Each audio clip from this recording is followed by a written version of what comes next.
नमस्कार, आप live cities देख रहे हैं। मैं हूं गरिमा भारती और मेरे साथ सीनियर जर्नलिस्ट ज्ञानेश्वर मौजूद है। बिहार की बात के इस एपिसोड में हम बात बिहार उपचुनाव को लेकर ही करने जा रहे हैं। दो जगह पर उपचुनाव हो रहे हैं, तारापुर और कुशेश्वर स्थान। लेकिन बार बार चर्चा तारापुर की आ जाती है। क्या ये मानना मेरा सही है कि तारापुर बिल्कुल हॉट सीट बना हुआ है? बिल्कुल सही मानना है। तारापुर अधिक हॉट सीट है और तारापुर में ज्यादा शक्ति लगी हुई है। देखिए, तेजस्वी यादव ने भी 3 दिनों की जो पहली यात्रा, चुनावी यात्रा है, वह तारापुर के लिए ही निर्धारित की। और अब जब तेजस्वी यादव लौट रहे हैं कल से जेडीयू उम्मीदवार के पक्ष में, जेडीयू के नेशनल प्रेसिडेंट ललन सिंह वहां मेगा कैंपेन शुरू करने जा रहे हैं। तो आपका मानना बिल्कुल सही है। तो ललन सिंह का तो तारापुर संसदीय क्षेत्र जमुई में आता है, लेकिन जिला मान सकते हैं उसको। ललन सिंह का मुंगेर जिले के अंदर ही आता है वो।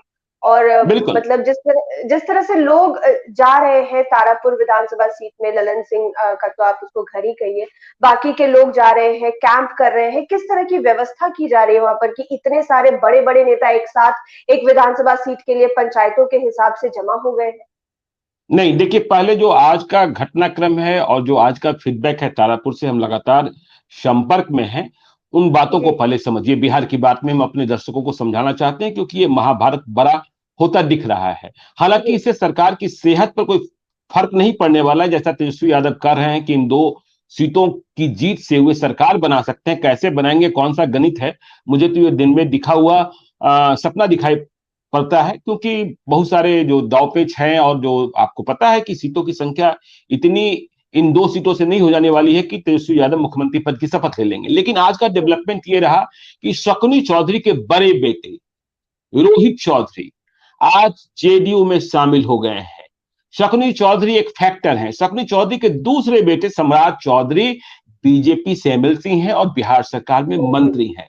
तो रोहित चौधरी ने जेडीयू में शामिल होना, जिनके बारे में यह भी चर्चा थी कि वे चुनाव लड़ सकते हैं, आज जेडीयू में शामिल हो गए। तो अब शकुनी चौधरी के दोनों बेटे एनडीए की 2 अलग-अलग पार्टियों में। तो इसका कितना फायदा मिलता है, यह देखने वाली बात होगी। वैसे भी तारापुर में यह दिखाई हमें पड़ रहा है कि जो कुशवाहा मत है वह जेडीयू के पक्ष में गोलबंद है। तो एक बड़ा डेवलपमेंट ये हुआ है।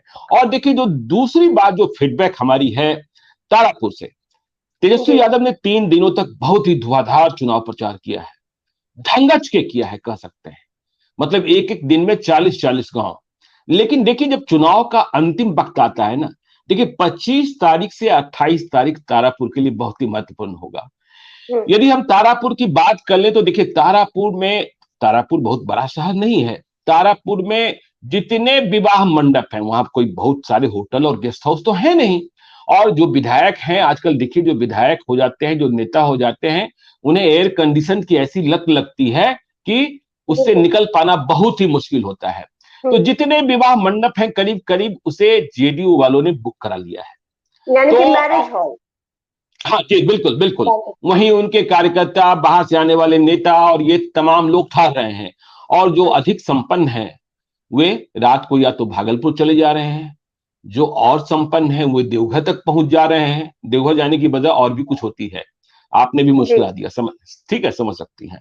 तो पर्दे में ही रहने दीजिए।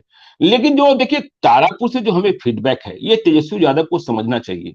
तेजस्वी यादव जो कैंपेन चला रहे हैं, तेजस्वी यादव जब पहुंचे हैं तो वहां जो आरजेडी के कार्यकर्ता हैं, उनके भीतर विटामिन ज्यादा भरा है और वे पूरी ताकत से लगे हैं। तो तेजस्वी यादव जब निकलते हैं तो उनकी गाड़ी में तेजस्वी यादव खुद होते हैं, और पीछे वाली सीट पर बाईं ओर उम्मीदवार होते हैं जो अरुण शाह हैं, और दाहिनी ओर जयप्रकाश नारायण यादव को बैठाया जाता है, ताकि कोई कंफ्यूजन न हो। क्योंकि आपको पता है कि जयप्रकाश नारायण जी, यादव की उनकी बिटिया बेटी को दिव्या टिकट दी। प्रकाश ने चुनाव लड़ा था, और जयप्रकाश नारायण यादव तारापुर के पुराने हैं। लेकिन हम्म। एक बात जो हमें आ रही है, और आरजेडी खेमे से ही आ रही है, तो यह देखिए, जैसा मैंने कहा कि एयर कंडीशन की लत बहुत खराब होती है। दुनिया में सबसे खराब बीमारी एयर कंडीशन की बीमारी है।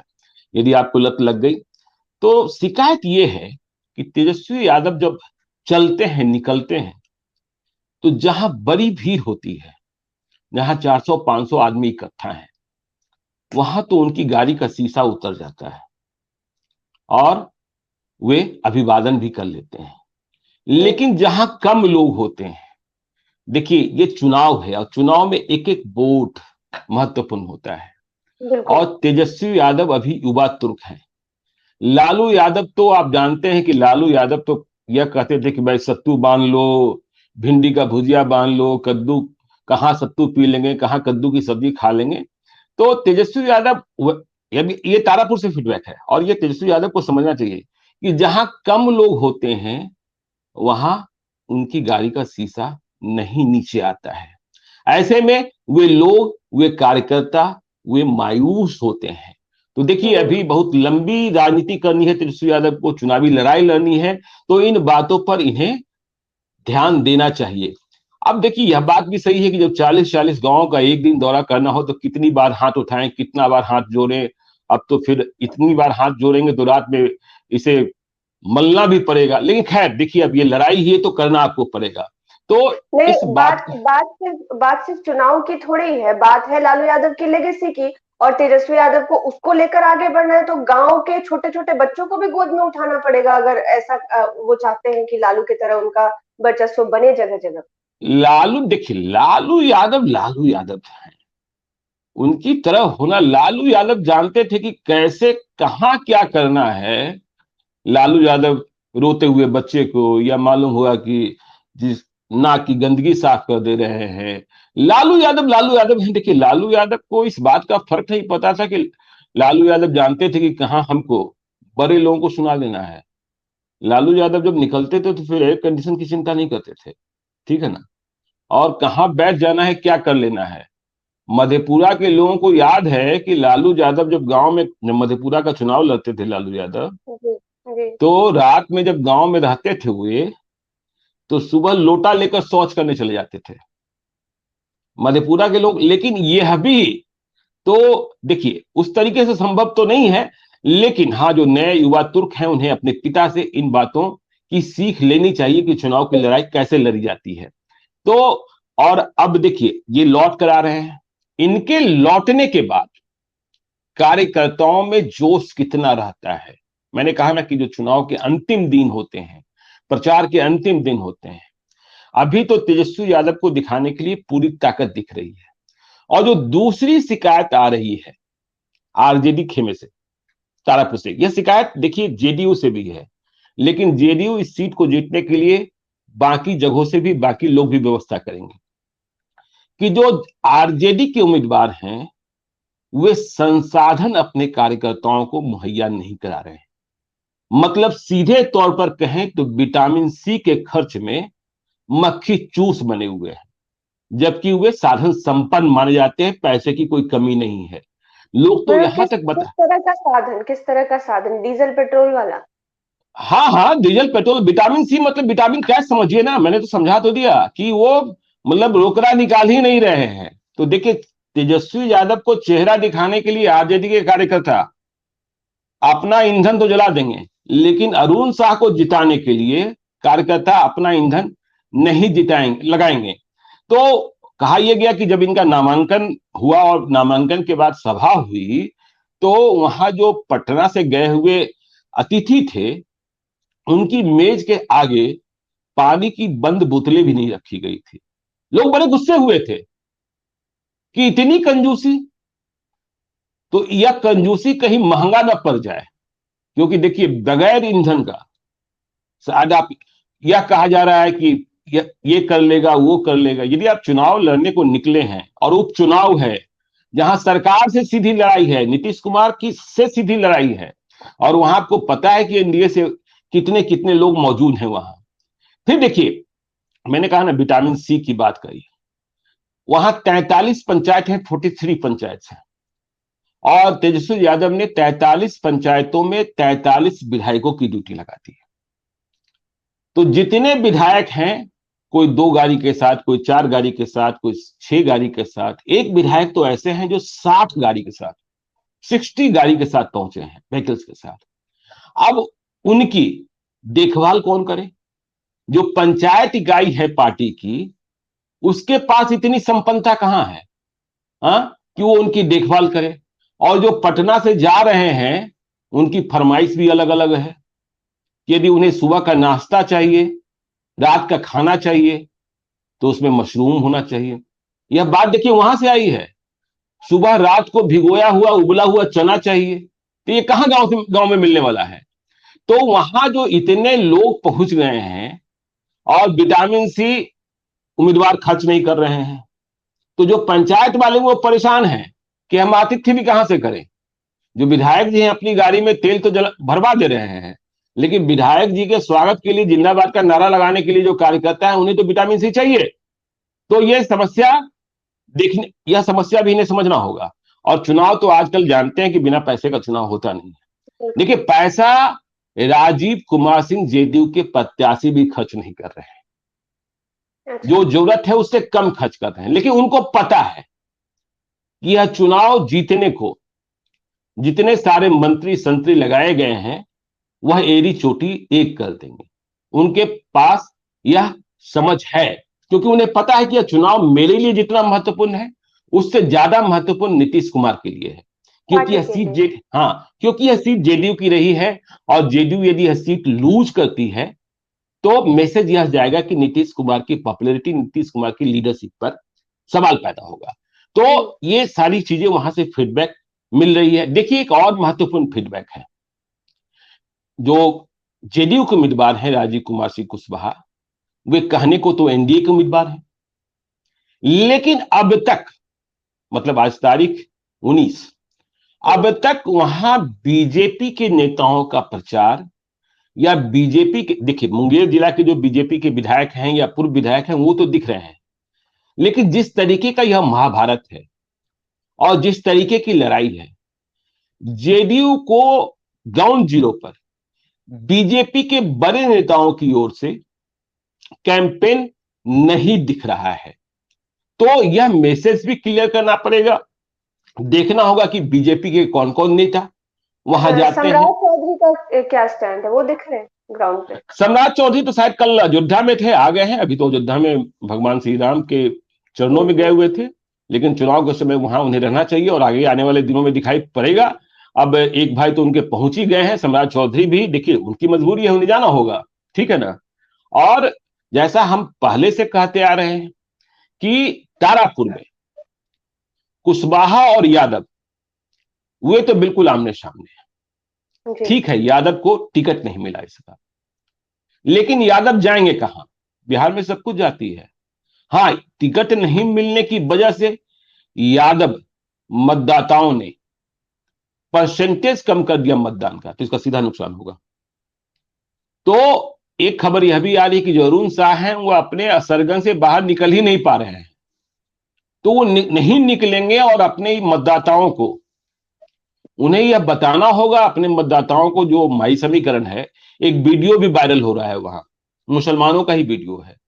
अब देखिए इस वीडियो को हम मैन्युफैक्चर्ड वीडियो भी कह सकते हैं, लेकिन वो वीडियो वायरल हो रहा है जिसमें कई लोग बैठे हैं, मुसलमान लोग बैठे हैं और कह रहे हैं कि आरजेडी जो है हमारे वोट बैंक को अपनी बपौती न समझे। तो चुनाव के मौके पर ऐसे वीडियो और ऑडियो काफी वायरल होते हैं। इसका काउंटर कैसे किया जाएगा यह भी ध्यान देने की बात है।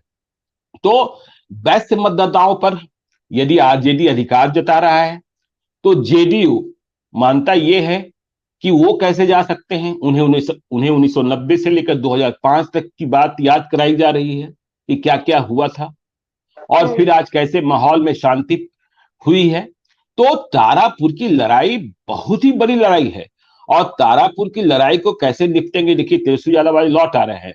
देखिए सबसे बड़े स्टार प्रचारक तो वही हैं। मैंने जैसा कहा कि देखिए मुझे लालू यादव के दिल्ली से पटना आने और फिर तारापुर और कुशेश्वर स्थान जाने की उम्मीद हमको कम लग रही है, क्योंकि देखिए इतना बड़ा टेस्ट लालू यादव नहीं देंगे।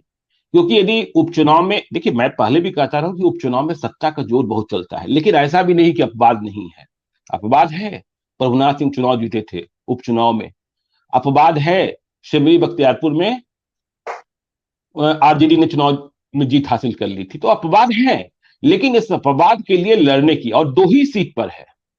देखिए अब तेजस्वी यादव को कुशेश्वर स्थान भी जाना है।